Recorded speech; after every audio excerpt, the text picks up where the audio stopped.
Welcome back to A Celtic State of Mind. I'm Paul John Dykes, and this Monday afternoon I'm joined by James McKenzie. Our friend Colin Watt will be on at some point this week, maybe later on in the week, so if you're missing him you'll only have to wait a few days.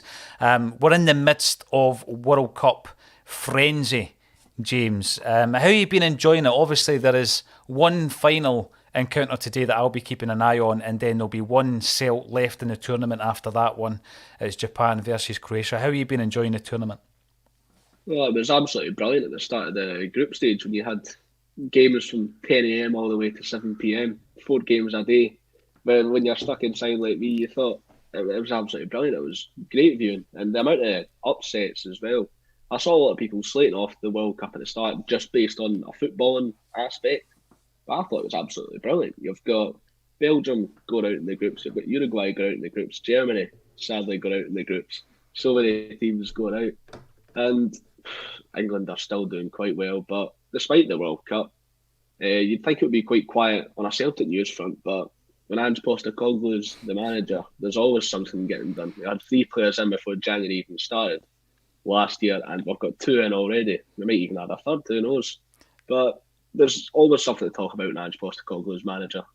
Oh, there definitely is. And the good thing about that is that the stuff we're talking about is positive. Like you say, this is now the norm that we're getting our business done early, which is fantastic. A couple of players already in the door. We'll be talking about Alistair Johnston because that was confirmed. Actually, it was confirmed after the Friday bulletin, I believe. So that hasn't been spoken about in any great depth. We spoke about it as a rumour. Fabrizio Romano has tweeted about Juranovic in the last 30 minutes, so we'll be having a wee look at where this leaves JJ, who will be in action today. But I've got to say, first of all, before we get stuck into some of these comments as well, James, well done on your debut. You made your commentary debut for Bonnie Rose. I was listening to that this morning, and I'll tell you what, that commentary is harder than it sounds. It's harder than it looks, isn't it? Yeah, talking for 90 minutes and always try to say something new, something exciting. It's pretty difficult, but it's our first experience trying to get into my dream job. It was really exciting. It is one of the things, though, that it goes hand in hand with your memories of watching football. You're talking about the World Cup. You know, a lot of people, I think, tend to write off the World Cup in the early games. But back in the day where we were all kind of tied to TV sets, sometimes at strange times, without the ability to give instant feedback on social media, there were poor games even in the best tournaments, right? There were poor games and slow starts and all this kind of stuff. But you associate games and memories of football with the commentary and the voice, and Scottish football has had some legendary figures in the hot seat. So hopefully, James, you can follow, because there's been some absolute legendary voices in the Scottish game. I'm going to bring up comments as they fly in. We're going to be talking about new signings, those who have come in, a couple of rumours that are flying around at the moment. Peter Lowell's back in the building. I'm going to give James an opportunity to speak about that. I haven't spoken about it yet on Axom either. What's your thoughts? Do you have any concerns about Peter Lowell coming back to Celtic? Is the main concern that everything's been working fine since he departed, in inverted commas, James, because some think that he never left, and you don't want it to go back to the way it was? The recruitment policy seems to be working. Let's not rock the boat. What are your thoughts? Let us know and we'll bring you into the conversation. Celtic follower comes in early doors. Is the friendly in Portugal going to be televised? That's a good shout, actually. I think it's Celtic behind TV. closed doors. Is it? Behind closed doors, I think. Yeah. Because we will be playing Rennes, the League One team, on the 10th of December. We'll be out having a wee chat about that as well, as to whether or not a couple of the young guys will get game time as well. Anybody able to confirm if it's televised, and we'll bring that up as well. I was hoping it would be on Celtic TV. Good afternoon to Paddy. I hope you are well, sir, and I'm looking forward to meeting you in January when you come to A Celtic State of Mind live. We've got 3 dates in the diary, but we haven't announced the third one yet. But the second date in the diary is February with Tom Boyd. And what I want you to realise is that I love an audience with ex-footballers, particularly ex-Celtic players. That's tremendous, and the people that do them do a magnificent job. But we are doing this a little bit differently, James, so that when you go in January, it wouldn't be a case of when February's gig comes along, you think, I can't be bothered, because it will be relevant to January's and so on, because the players that we have as special guests on the night won't just be sitting down for an hour or 90 minutes and chatting about their career. It's going to be more of a kind of TV show setup. So there are going to be segments where the crowd's going to be involved. There are going to be certain challenges, and a bit of humour will be thrown in as well. So Tom Boyd in February, a few tickets left. It is heading towards a sellout. The tickets can be purchased on the link under this video, as can a few other things. We are going to be announcing very, very soon the date of the charity single. We were up at Celtic Park and down the Gallagate and at St Mary's on Saturday with Paul Sheridan, who, by the way, is such a professional. I was talking to you earlier about commentary. You take it for granted, you think it must be easy, and then you sit in that gantry and I bet you it's far from easy. And then you watch a music video and somebody miming and taking 10 or 12 or 15 takes and walking the same line and all this kind of stuff. Where you see it from behind the camera, it's a lot more difficult than it looks, and Paul Sheridan done a fantastic job. So the concept of the video, James, was we're going from paradise back to the birthplace. And so we start up at Celtic Park. We actually start at the Celtic Graves plaque of the old Celtic Park, and we take a walk down to the through the Gallagate and on to St Mary's and into the church, right down the aisle. We see Brother Wilfred down the bottom on the altar. His portrait is there. I'm really looking forward to sharing this with everybody. And basically the plan is we're going to have a weekender where we do 2 12-hour stints live, the AXOM contributors. And we'll be pushing the single that weekend to try and get as many downloads as possible. And who knows, we might even get the boys and Carly Connor on backing vocals into the charts. That would be fantastic. And obviously every penny that's raised, we give it to charity, James. So I'm looking forward to it. And the video, from what I've seen, looks absolutely superb. So here we go. Let's bring in the first comment on Peter Law. What comes in from Jake. Dust is settled, but still concerned by Lawwell return. Whatever his title, his reputation suggests he will interfere in football business and care more about making a few quid than on-field success. There are a few concerns, but, you know, rather than allowing this conversation to dominate the entire show, James, we'll dip in and out of the comments and then we'll have a wee chat about it as well. But let's start off, because we're in the midst of World Cup fever, we'll start off with that big game. It's Maeda versus Juranovic. It's Japan versus Croatia. One current Celt will be in the quarter-finals. Who's it going to be? Well, considering Juranovic looks like he's going to be on his way out, I'm going to be backing Dyson all the way. I'm going to be hoping Japan will get the job done. And they've already taken sort of 2 big scalps already. They've taken scalps in Germany and Spain, 2 former World Cup winners in the last 12 years. 2 very big teams in the international stage. Whereas Croatia have just looked sort of a shadow of what they were 4 years ago at the 2018 World Cup, which it's always going to be hard to repeat what they've done there, got to the final. But I'm going to be backing Dyson. Dyson will be playing through the middle. That's where he plays for Japan.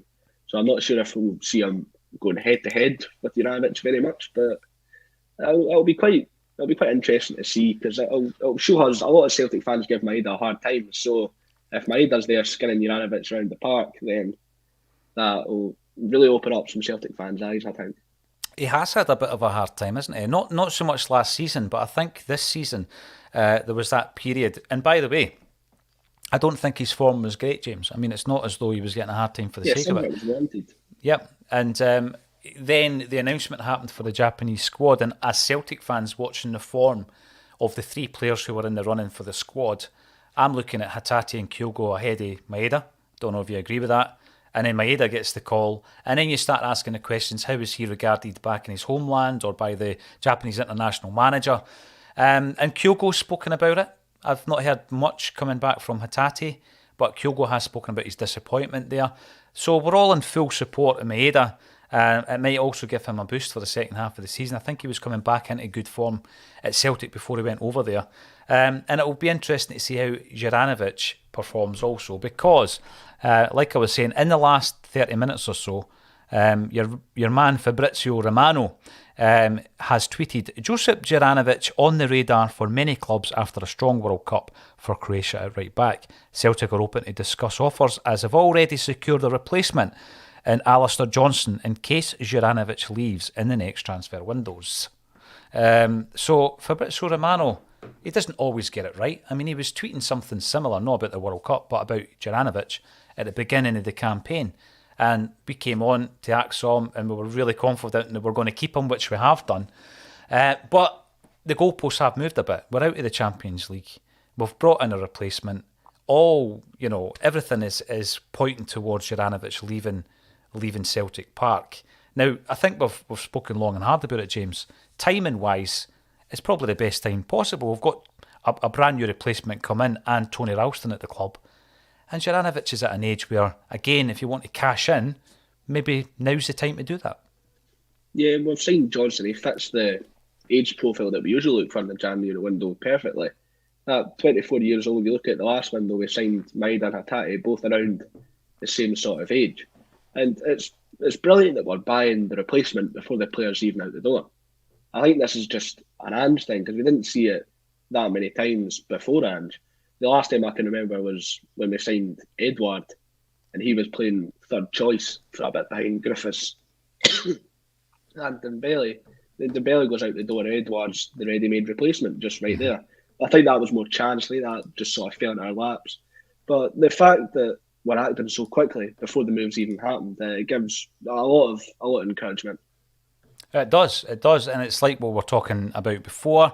Some of these concerns that have been creeping in are around the fact that things are being done much better now, and we don't want that to be changed in any way, shape or form. Magnet 67 afternoon AXOM team. I think the Japanese team might just shock Croatia. Will be interesting to see JG versus Maeda. Absolutely. I remember chatting around. I'd done an interview quite some time ago with Jock Brown, a commentator from back in the day who obviously ended up at Celtic. And he was telling me about his brother, 1998 at that time, had led Scotland to their last finals. And obviously it was a World Cup in 1998 in France. And at that time, James, I mean, if I go back to kind of like my childhood and how Scotland did qualify time and time again, there was a record, I think, of 5 in a row. Was it 74, 78, 82, and then 86 and 1990. We qualified for all 5 of those tournaments. We missed out in USA 94, we were back in France 98, and then there was this period. And the interesting thing, there is relevance to what Magnet says there, is talking about Japanese football. There was a conversation, at one of these finals tournaments where Jurgen Klinsmann was doing the punditry, and at half time Japan were beating Belgium 2-0. I think it was the quarters. Yeah. The last 16. At last 16. And to be fair, Belgium came back, I think, won 3-2 or 4-2. Yeah. But the conversation at half time is, how did this happen? How did Japan become a footballing force? This was a few years ago.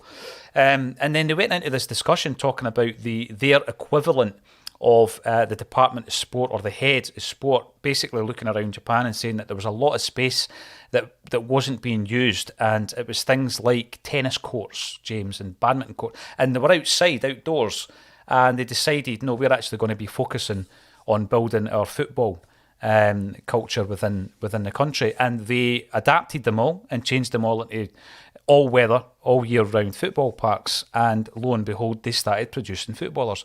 And I think that, at that time, 1998, afterwards, Scotland as a football nation was in a good position financially. They had a lot of money at their disposal at that time, not just the World Cup money, but also a lot of granting and funding. And Craig Brown, to his credit, wanted to do something similar in Scotland. He wanted 50 all-weather football parks to be built so that kids could play free charge all year round, James. And this is 98.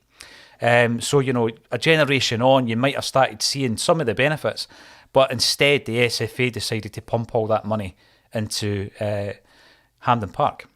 And, we then went on a period of time right up until Stevie Clark where we never qualified for anything. So it's all about, I think, a long-term strategy. And sometimes it concerns me, particularly when you see how well Japan are doing again in this particular tournament. I mean, we're a football nation, James. We should be doing better. Yeah, you look at, I know Uruguay is quite a historic football nation, but nations like Uruguay and Croatia, how well they do at these big tournaments with populations around the same as or lower than what we have. It's quite astounding how poorly we seem to do in our efforts to try to get to these tournaments. But it seems like there's some good quality young players coming through in the Scottish teams. You've got, I hope guys like Ben Doak and sort of players in a similar mould to him can go on and become a success for the future of the Scottish national team. So maybe in the next sort of 10 years we could potentially see Scotland at a World Cup, because the last Nations League, it was really encouraging. But I think we really should have been at this World Cup. When you look at the playoff route that we had, it was Ukraine and then Wales.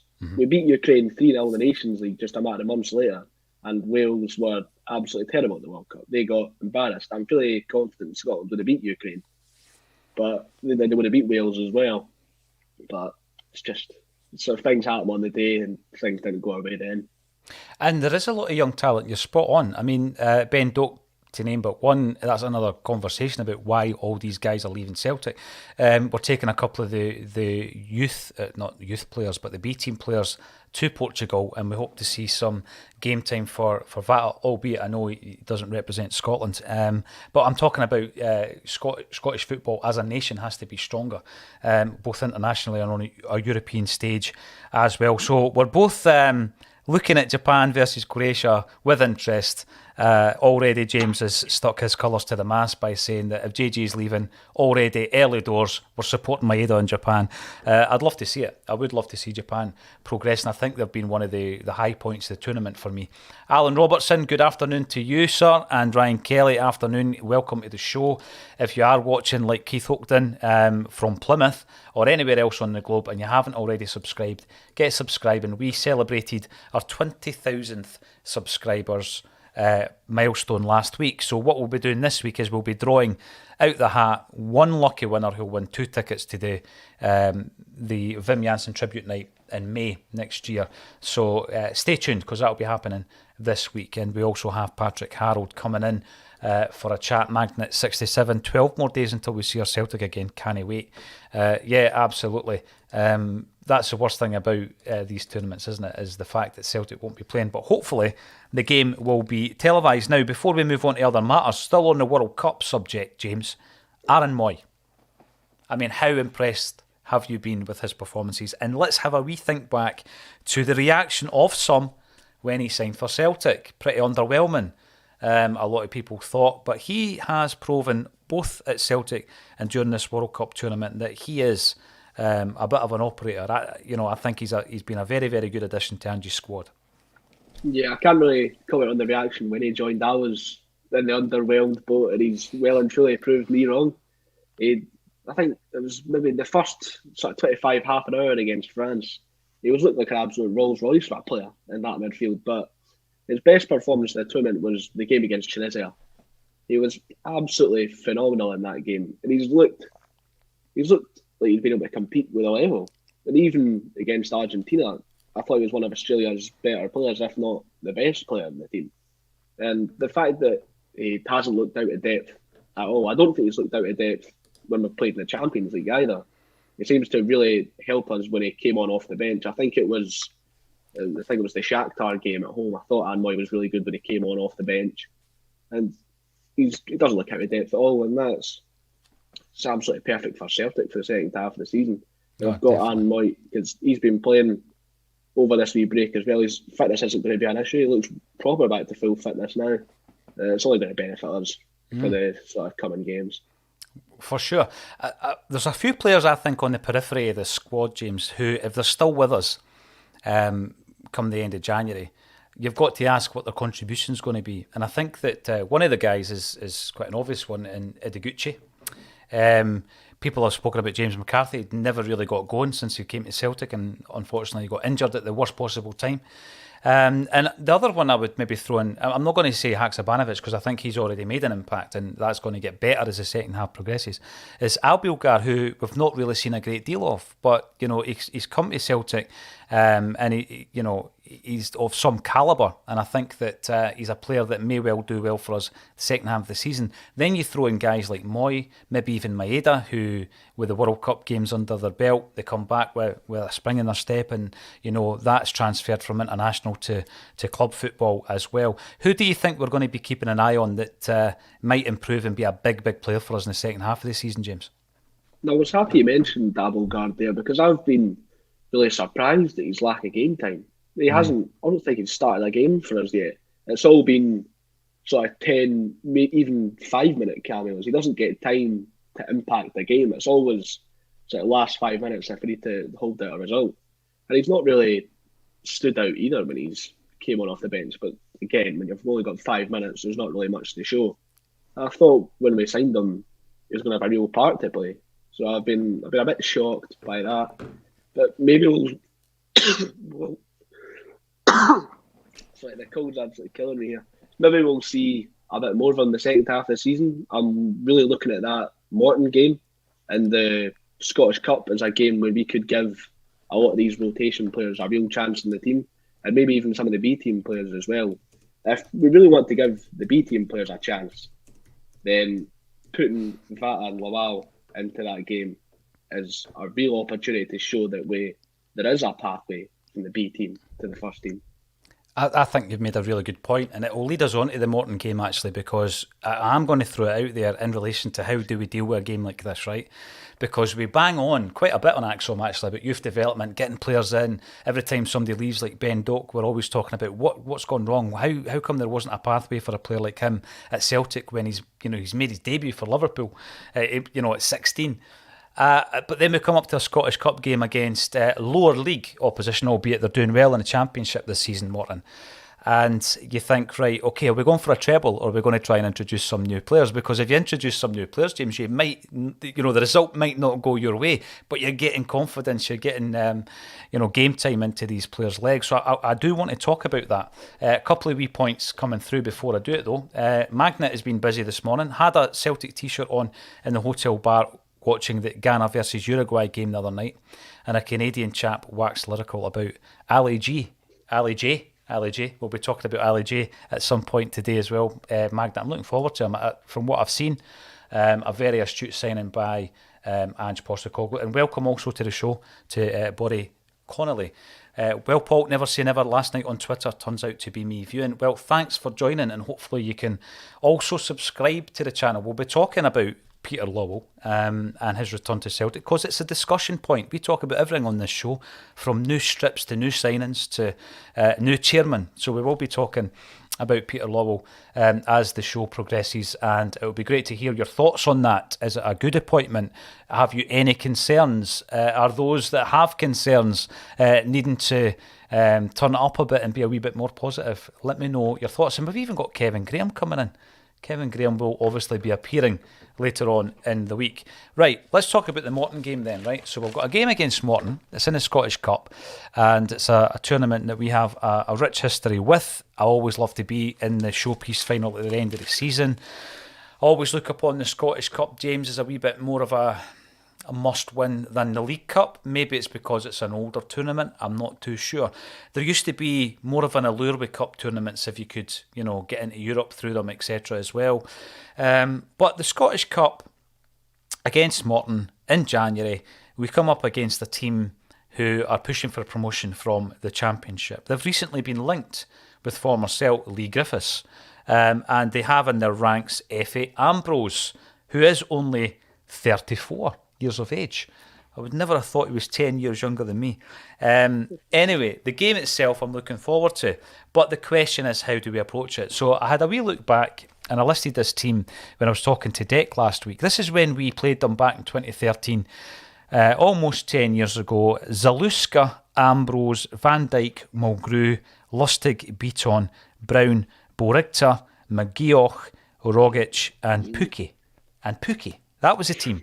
Now, you're thinking, though, there's enough on that park to win the game.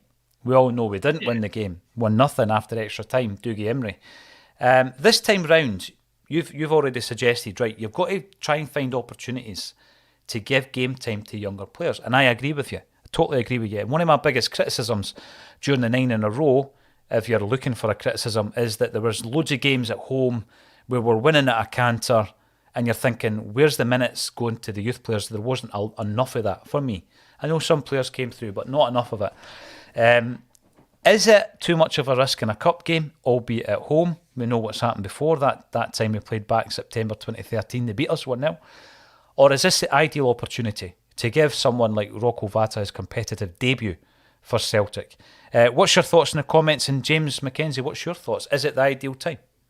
The only sort of gripe I've got with Celtic at the moment is there's no pathway for the B team to the first team.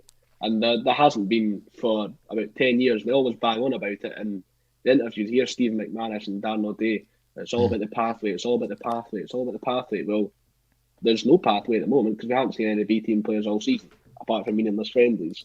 Yeah. But as I was saying earlier, I think this is the game. This is the game. It's the only opportunity I can see this season where they could really, really get a game and make an impact. It's a clear opportunity against a much lower opposition. Give them the chance, give them the run out.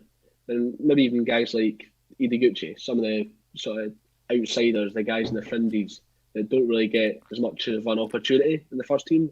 I mean, Idiguchi was a regular player in the J-League. I'd imagine the J-League is of a higher quality than the Scottish Championship, and they should be able to play fairly well at that level. There's always the chance for a shock, but I think Ange is very well clued in to avoid that. But it can happen to the best of the managers. But I can't see Celtic crumbling. Sorry, Morton are in very good form in the Championship. They might even get promoted. I have a feeling they might fall away though at some point. There's a lot of good teams in the Championship. Very competitive league. But it'll be interesting to see. I'm fairly confident we'll get through. The Scottish Cup, as you're mentioning, I favour it a lot more than League Cup as well. It's just got a bit more prestige about it. I think it's one of the oldest cups in the world. I'm not sure if that's the Scottish Cup or the FA Cup, but it's one of the oldest. A lot of prestige about it. And for a lot of the older fans, because they used to get teams into Europe and all of that, it holds that sort of value as well. It's been built into you from a young age, the importance of the Scottish Cup. So it'll be very exciting to see. I'm trying to think what TV channel it'll be on. Is it a Premier still got the rights to the Scottish Cup? That's a good question. That is a very good question. Fire play now. It's long. I think it was always a showpiece, wasn't it? And from memory, looking back, it was a nice sunny day. Now I know some of the older heads might disagree because like 1977, it was raining. Celtic fans had their traditional uncovered end of Hampden, whilst everybody else was under the shelter. But I always remember things like the 88 Cup final, blazing sun, 89 Cup final in the sunshine as well. So it's a bit of a showpiece. And yes, I always want Celtic to win tournaments, no matter what the tournament is that they're going in for. But on the same token, there are opportunities when you're playing low league opposition to bring in and bleed in some of these younger or fringe players.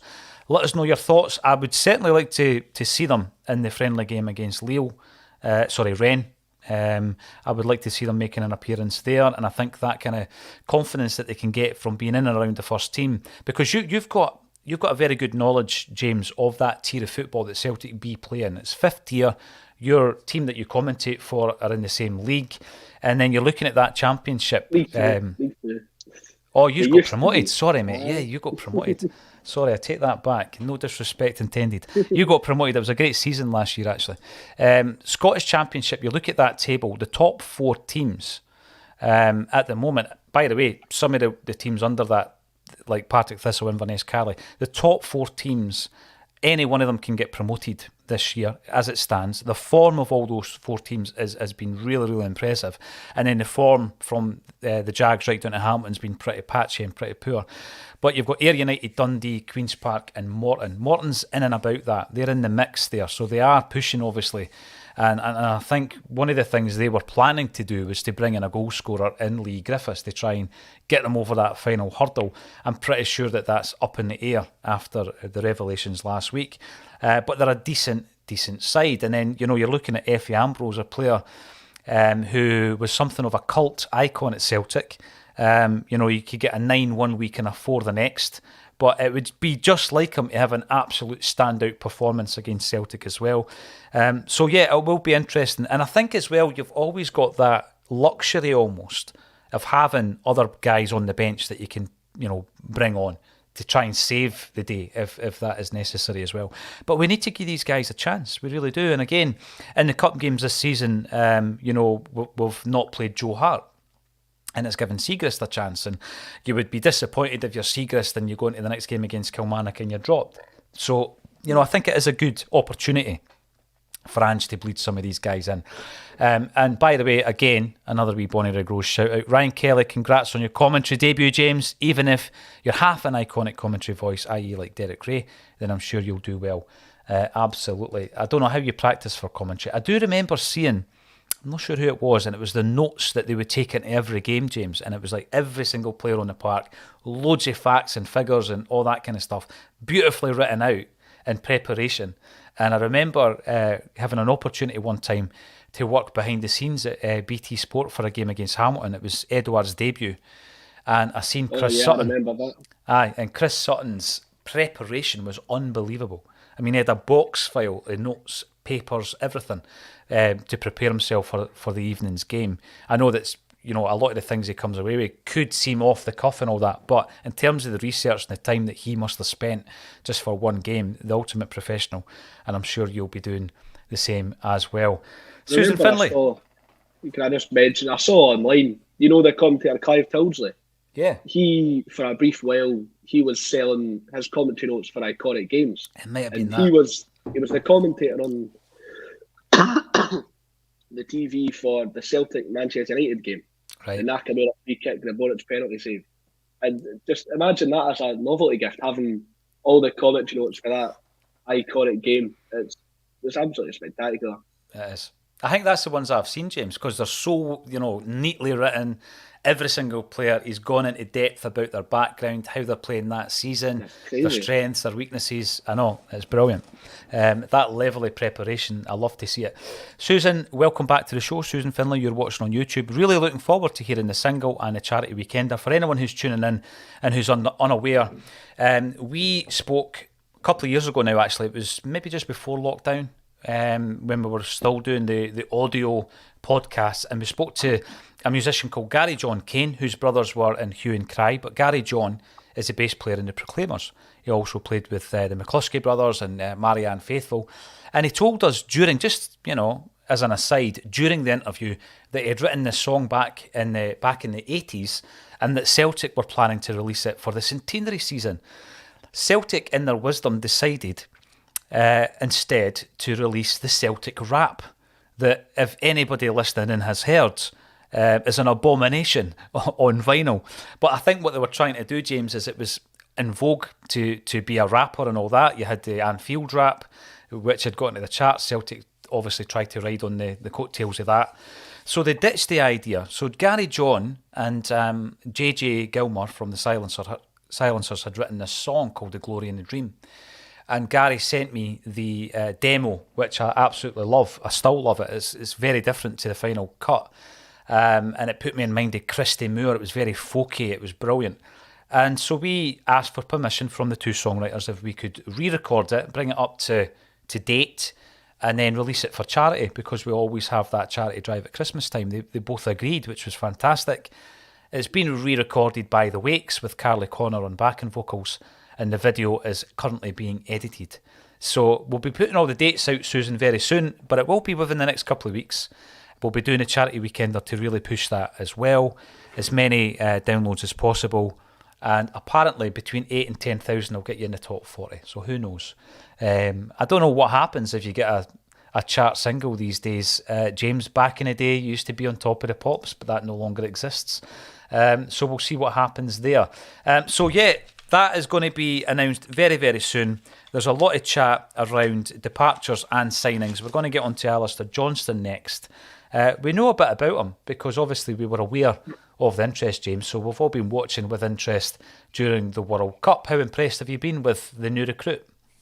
I think everybody really had a keen eye on the Canada-Belgium game, because the murmurs about Alistair Johnston started maybe around an hour, 2 hours before the game kicked off, and you see he's starting marking Eden Hazard on the wing. So yeah, you've got a very keen eye on that game, and I thought he was pretty decent. I remember It was just a few days ago, just after it got announced.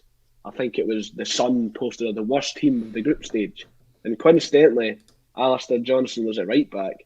And from watching that World Cup, I don't think Alistair Johnston was the worst right back at the tournament. I can assure you, there's loads of players in that tournament who played way worse than Alistair Johnston. But I think he gave a decent account for himself.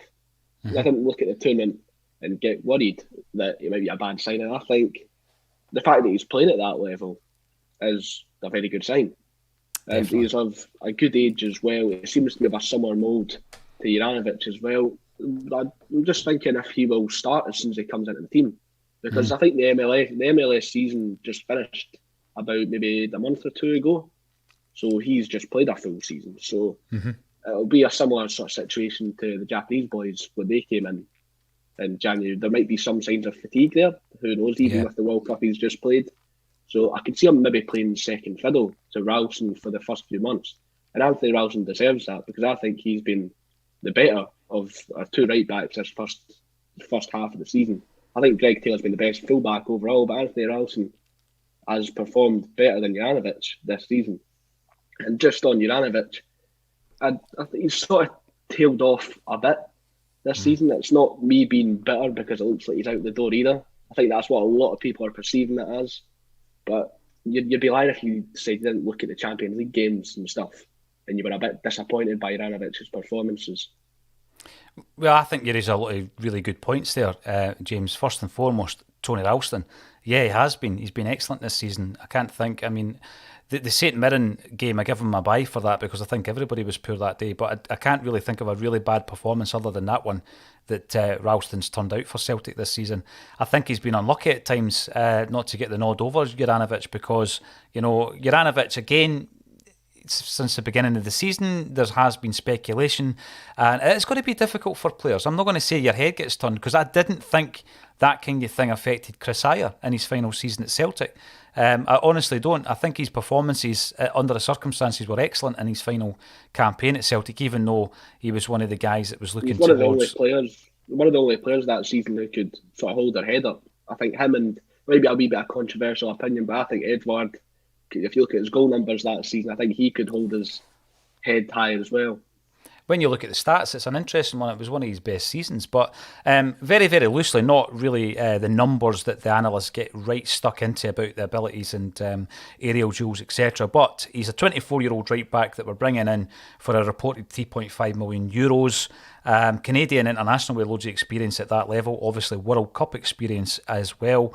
And obviously I was interested as well. I love hearing things like the fact that he was talking to his old teammate Victor Wanyama at Montreal, and Wanyama was waxing lyrical about Celtic. I love all that kind of stuff. But we were chatting as an Axom group about the potential for Juranovic and Giakoumakis to leave the club. A lot of that for me is obviously a press narrative. Of course it is, in terms of the contracts. We've got both players are on long-term contracts. If Celtic want to keep them, they will keep them. Simple as that. There's talk around this agreement that there was going to be a discussion with Giakoumakis that if he had a good first season, he would get improved terms. And I says to JP on Thursday last week, well, an agreement's in paper. Nothing's a handshake these days. I know that we used to do that back in the days of Van Hooijdonk and Di Canio, even earlier with McAvaney and Elliott, and we lost all those players because apparently the board didn't keep the agreement. Nothing's done in a handshake, James. So if there's an agreement with Giakoumakis, then that's something that obviously we'll be dealing with. But I was looking at the fact that we brought both players in, a similar age, of course, Giakoumakis and Juranovic. Giakoumakis turns 28 this week. Juranovic is 27. We brought Giakoumakis in for just under £2 million on the 31st of August. Juranovic coming in for around £3.5 million on the 21st of August. So for an outlay of £5.5 million, my question would be if Celtic are able to make in the region of £20 million profit on both those players, then I think they'll do it. I just think the model that we work towards in terms of recruitment, the age of both players who are really highly regarded, by the way, I rate both of them, it's going to be difficult to replace them, of course it is. But when it comes to the finances, James, we couldn't possibly turn down offers that would make us that kind of profit. I don't think. I mean, obviously we've got Champions League group money, but we're out of Europe. And it's the age of these guys. What's their value going to be in the summertime? So if that was to happen and both those players were to leave, as long as we get a replacement for Giakoumakis, I'm not going to say are you happy, but I mean, would it concern you if that was to happen? Well, I'm a big fan of Giakoumakis, as would most Celtic fans be. But I think Ange mentioned in the AGM, which I can see myself going back to quite a lot in the last few weeks, he went back to the fact that we've got to be agile in the transfer market. The fans have got to expect some of their favourites are going to leave at some point. Don't get too attached, and we're seeing it now. And you've got to strike while the iron is hot. As you mentioned there, the values, this is the peak time to sell these players on. They're not going to hold their value forever. You can't keep these players forever. The values, when you look at their ages, are only going to depreciate soon. And when you consider the market for right-backs at the moment is probably the hottest commodity on the transfer market, everybody's after a right-back at the moment. So I think if you want to sell Juranovic, the time is now. You've really got to strike. And we're being linked with the South Korea striker from the World Cup. I know you always get those rumours around the World Cup. They start linking. If a player scores a goal, he gets linked to every big club under the sun. It's Gu-sung Cho that's been linked with us this time, the South Korea striker. And with the rumours that Giakoumakis is out the door, and the similar thing with Alistair Johnston, Juranovic linked away, he's getting linked in. It could be sort of a similar situation there as well. Mm-hmm. Oh, definitely. But again, it goes back to the point you made at the top of the show with regards to the way that we're doing our business and the fact that we're doing it early. These issues aren't coming as shocks to those behind the scenes. They've already got their ducks in a row, and we've got another player, as you say, lined up potentially should Giakoumakis leave the building. I'm going to bring in a few of the comments in here. Very interesting comments indeed. Paul McGurk, afternoon lads. I think we've found a gem in Alistair Johnston. We have.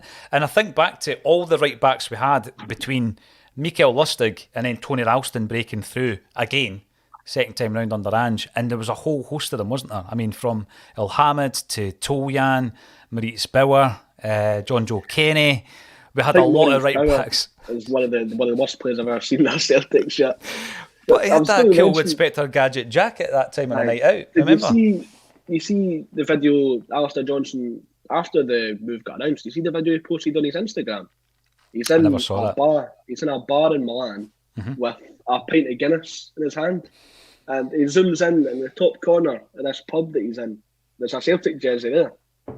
I can't remember the name on the back, but I think I'm going off a video of him in a pub, but I think he could be a player the fans take to.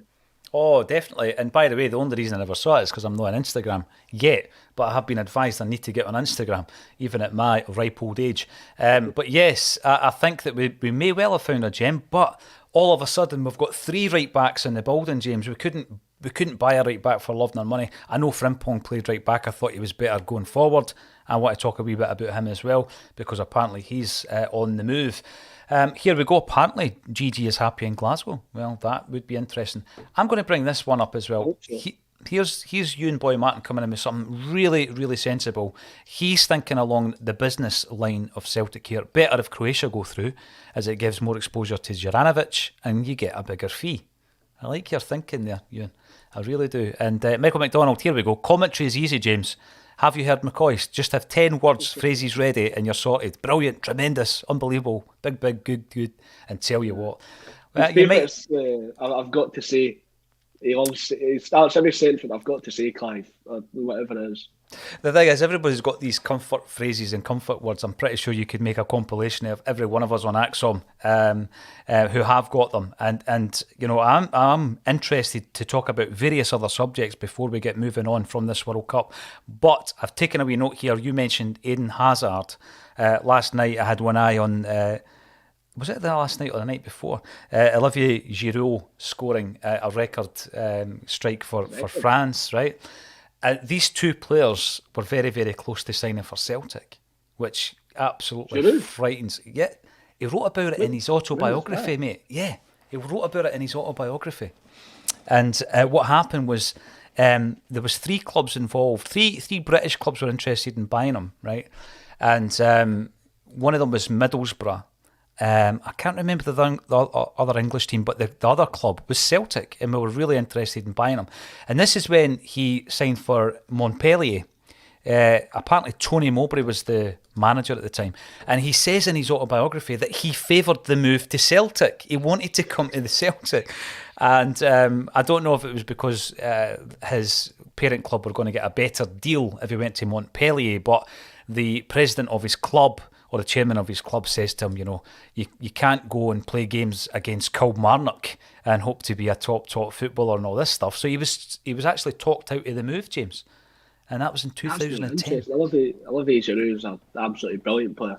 Oh, yeah. I don't think he'll go down as one of the greatest strikers all time, but if you just look at his highlight reel and some of the goals he's scored, you would think he was the best player of all time with some of the highlight reel goals he's got. And the fact that he's now a record breaker for France, I suppose Benzema wasn't in the national team for ages, so he did get sort of a clean stretch of being the only striker there. But that's quite interesting. I never knew that. Yeah, interesting. One other one was Hazard, who I'm trying to figure out if he was actually on trial or Celtic were offered him on trial and we knocked it back. Eden Hazard. Interesting enough how both those players have developed. A big shout out to Murdo McLeod. I was reading over the weekend there about his battle actually when he went in for what was meant to be a routine valve replacement. Obviously he underwent heart bypass surgery back in 2010 and he was kept in. He was kept in for 131 days, I think it was, James. And he's back in his house. He's talking very positively about getting back on the golf course. So thoughts and prayers with Murdo for a full recovery. He was a phenomenal player for Celtic back in the day. He used to get called the Rhino. What a strike he had. And I remember him at the 1990 World Cup, actually. At that point, he would have still been with Borussia Dortmund, and Scotland were playing Brazil. They only beat us 1-0, by the way. I think it was Branco hot a free kick, James, right? And it's coming straight for him, and he knew it was going to hit him off and it knocked him out. It knocked him out. And by the way, I know that we've obviously had an announcement over the last couple of weeks that the SFA are implementing new heading rules for clubs, etc. But things like that, it was awful because he gets up after it happens and he goes back down, and people in the comment section will remember it. Murdo McLeod was a right fighter, and hopefully he can fight his way back to full fitness. He was talking about the boost that he got when Frank McGarvey visited him, even though Frank hasn't been in great health recently as well, and he visited him up at the hospital as well. So thoughts and prayers with both Murdo and Frank at this time. Hopefully you both make a full recovery. Now, it's almost 13 minutes left on the bulletin, and we haven't really spoken about Peter Lawwell yet. Some comments were made obviously on the Friday bulletin when the story broke. Colin did his breaking news thing that he does on Axon, and he mentioned that Peter Lawwell had been announced as coming back as a non-executive chairman on the 1st of January, of course replacing Ian Bankier. Everybody has an opinion on this, James. What's your view? What's your view on Peter Lawwell's return? Well, it's quite funny how we go from penny pinching and missing out on big players to talking about Peter Lawwell coming back to Celtic. That's no coincidence. That wasn't deliberate. But for me, well, Peter Lawwell came in, what was it, 2003, 2004? 2003, yeah. So he came in the year I was born, 2003. How many Champions League knockout ties did we win since then? I think it was just one. Mm-hmm. It was a Europa League game against Barcelona. I can't remember if it was 2004 or 2005. The fact that just shows sort of the effect Peter Lawwell had in our club. The penny pinching, it's just associated with so many failures. I know we had the domestic dominance, but we had a clean stretch for so long there. It was, when I think about it, I think when the news broke on Twitter, I think a lot of people just saw the name Lawwell back at Celtic, the buzzwords cut, and everybody loses their mind. I think it's a non-executive position he's taken up. So I don't think he's going to have that much a say or that much influence as he previously had. We've got so accustomed to Ange and Michael Nicholson. They've worked very well hand in hand the last few transfer windows. So I hope nothing happens with Lawwell that seems to sort of muck up or break up the rhythm that we've had. But I think the fact that it's a non-executive position, it makes me think he's going to have nowhere near the influence he previously had when he was the top dog. He was a higher up. Well, it has opened up these discussions, James, and instantly you think back to his role that he had before. Like you quite rightly said, he comes to the club in 2003.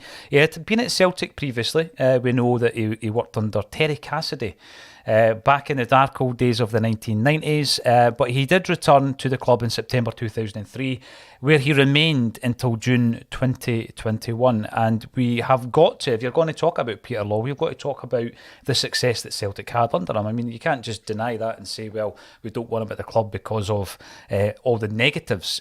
So obviously he presided over one of the most successful periods in the club's history. Under his tutelage, under his watchful eye, Celtic won 29 trophies. We won a quadruple treble. We know we won 9 in a row. The success that Celtic had under Peter Law was phenomenal. But I think the sticking point is, yes, there is a non-executive chairmanship, and you think, right, that's the role. If Peter Lawwell is able to undertake that role and not interfere in other matters, i.e. football matters, great, brilliant. Great guy to have in your corner to go into these high-level meetings with the likes of UEFA and fight Celtic's corner. Absolutely get that. My concern has always been that when someone's been at a club for 17 plus years, right, and he has been your gaffer, he's had superiority over, or seniority over everybody at the club, basically, other than Dermot Desmond, who isn't in the runnings of the club day to day in any case. How can you then come to a club and not have that influence? You know, that's the conflict that I've got. How come people that work in these environments, you know, they'll understand that if you come back, you're still going to be a very influential figure. Some have said that, you know, he's never quite actually left the building 100%. Dermot Desmond alluded to that when he done his interview. He alluded to the fact that he's been on the end of the phone. Ange Postecoglou waxed lyrical about, you know, his part in coming to Celtic, which I found interesting, although not surprising. Interesting in that other people have tried to claim credit for it previously. So yes, there was the big issues around recruitment. These were big issues around some of the players lost, and I don't even mean Olivier Giroud. I'm talking the obvious ones.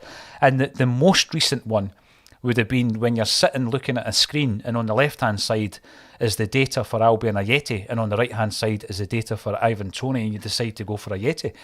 These are the things you've got to remember. And you know what? If he doesn't get involved in the football side of things, great. But even that comment sounds naive, I think, to suggest that he won't be involved. I think we became complacent. The recruitment strategy became really, for me, it got to a point where you got one success and then a number of failures. We just spoke about the number of right backs that we went through before we found that we had one at Lennoxtown who could have stepped in. Very, very dominating force for 17 years. We will see how that goes when he comes back in.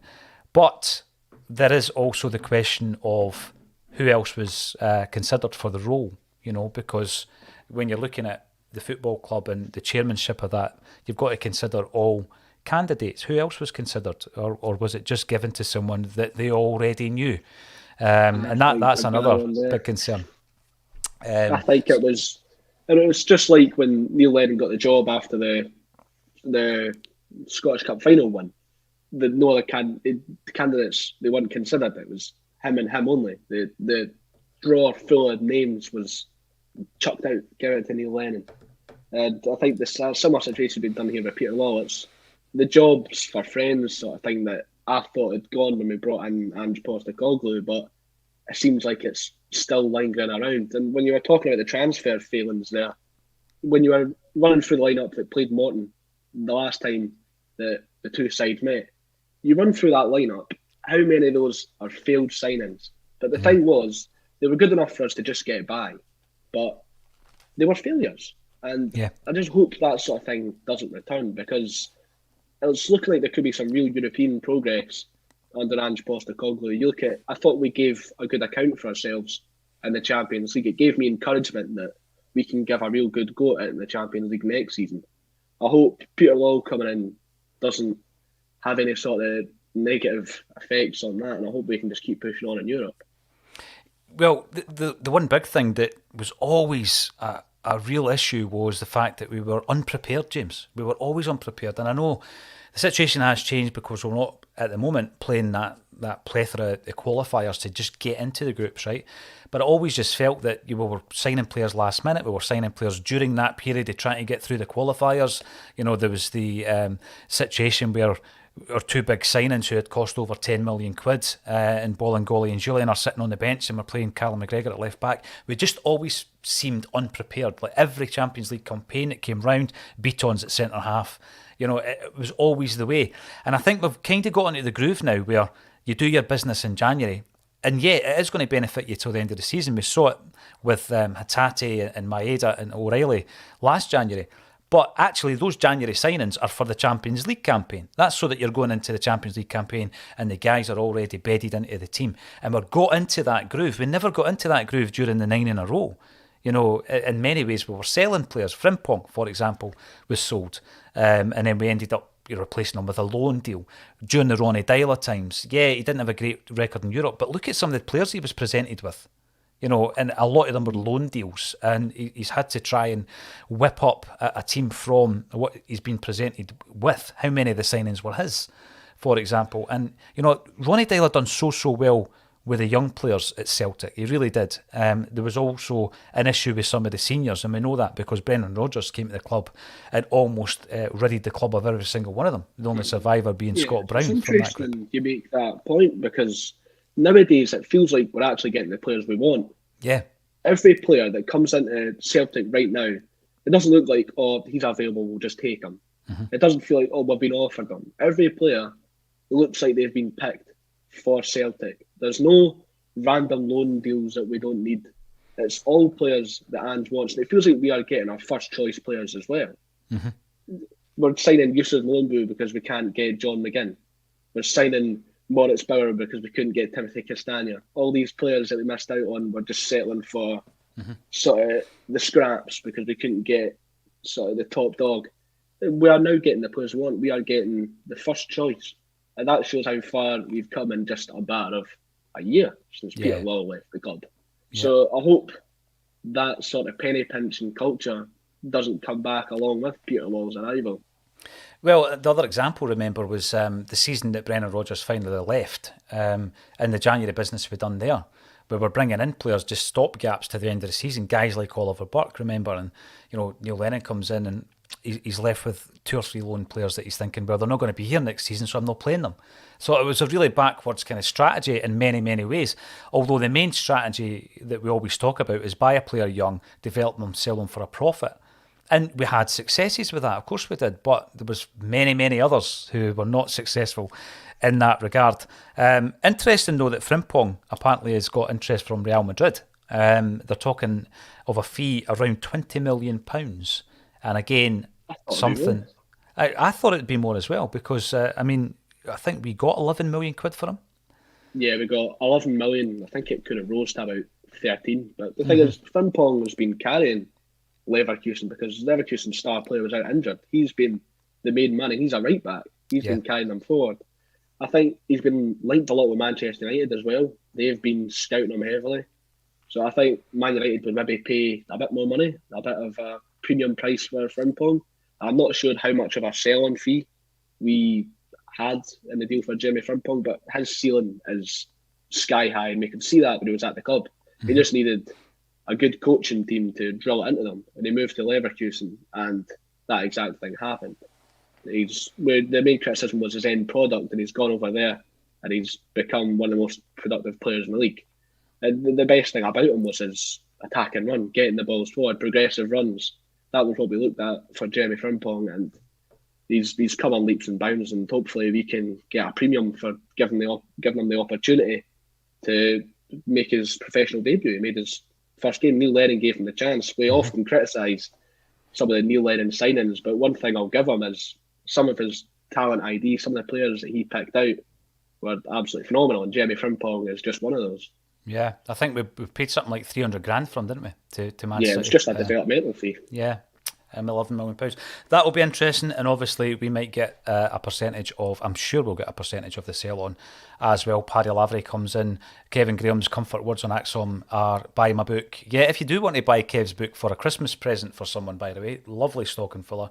The link to our merchandise is underneath the video, and you can buy things like that Shamrock top, which, by the way, it's a different shade of green. It's far more in keeping with the original green as well. Monty comes in to say good luck to Murdo and his family, absolutely.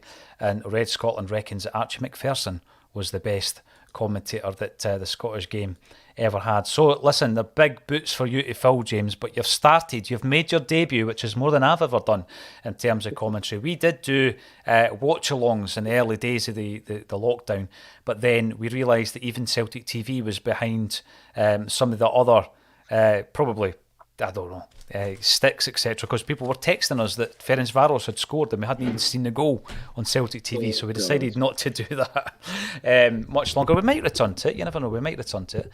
It depends on how far Maeda and Juranovic goes in this World Cup. We might even cover a World Cup game in the later stages. Listen, it's always an absolute pleasure. We bang on about the YouTube channel, but yeah, please subscribe and you'll be in the hat for monthly prize draws. We'll be pulling out 25 now. The 25k now. 25? Why not? Why not? That's the next milestone. Why not? 25k. Let's see if we'll go for it. We have changed it up a wee bit, James, over the last couple of weeks, because all Celtic content now goes onto the YouTube channel. We will have a separate YouTube channel for the music chat and the movie chat and politics and everything else that we talk about elsewhere. But it's all Celtic stuff on the YouTube, so thank you all for getting involved. Let me know your thoughts. If you're not watching this live, make a comment underneath. Let us know if you agree or disagree with any of the points made today. All that's left for me to say is, James Mackenzie, thank you again for joining me on A Celtic State of Mind.